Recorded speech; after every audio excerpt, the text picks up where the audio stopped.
Assalamualaikum warahmatullahi wabarakatuh. Halo, di sini saya akan menjelaskan mengenai dinamika Pancasila sebagai sistem filsafat dan tantangan Pancasila sebagai sistem filsafat. Sebelum saya menjelaskan lebih lanjut, perkenalkan nama saya Nur Eni Sahra dengan NIM D1A1210053, jurusan Agribisnis, Fakultas Pertanian, Universitas Saluk Oleo.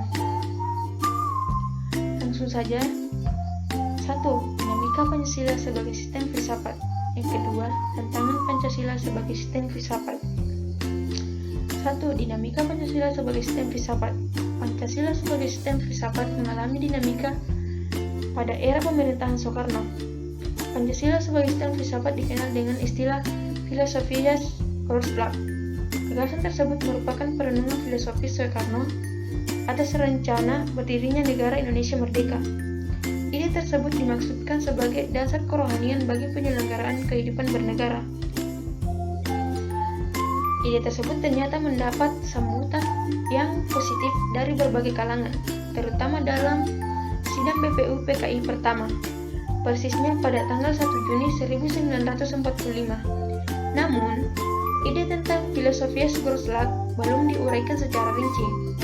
Lebih merupakan adagium politik untuk menarik perhatian anggota sidang dan bersifat teoritis.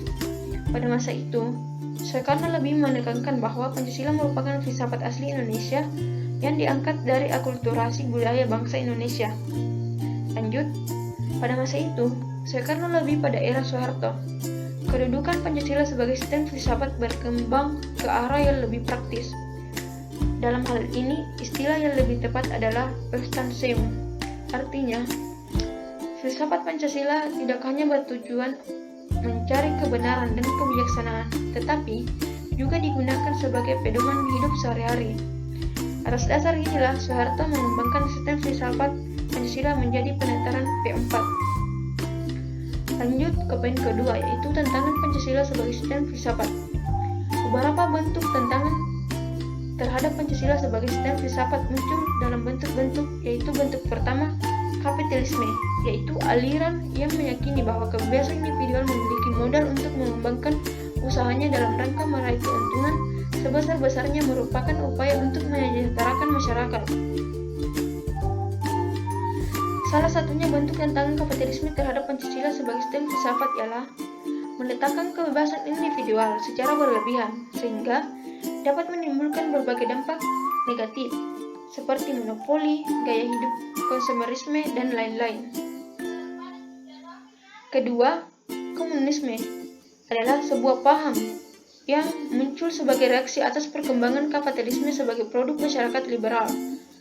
Komunisme merupakan aliran yang meyakini bahwa kepemilikan modal dikuasai oleh negara untuk kemakmuran rakyat secara merata.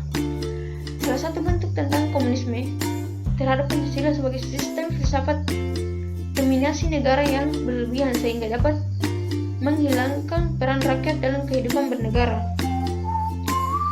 Baik, itulah pemaparan dari saya. Lebih dan kurangnya mohon dimaafkan. Wassalamualaikum warahmatullahi wabarakatuh.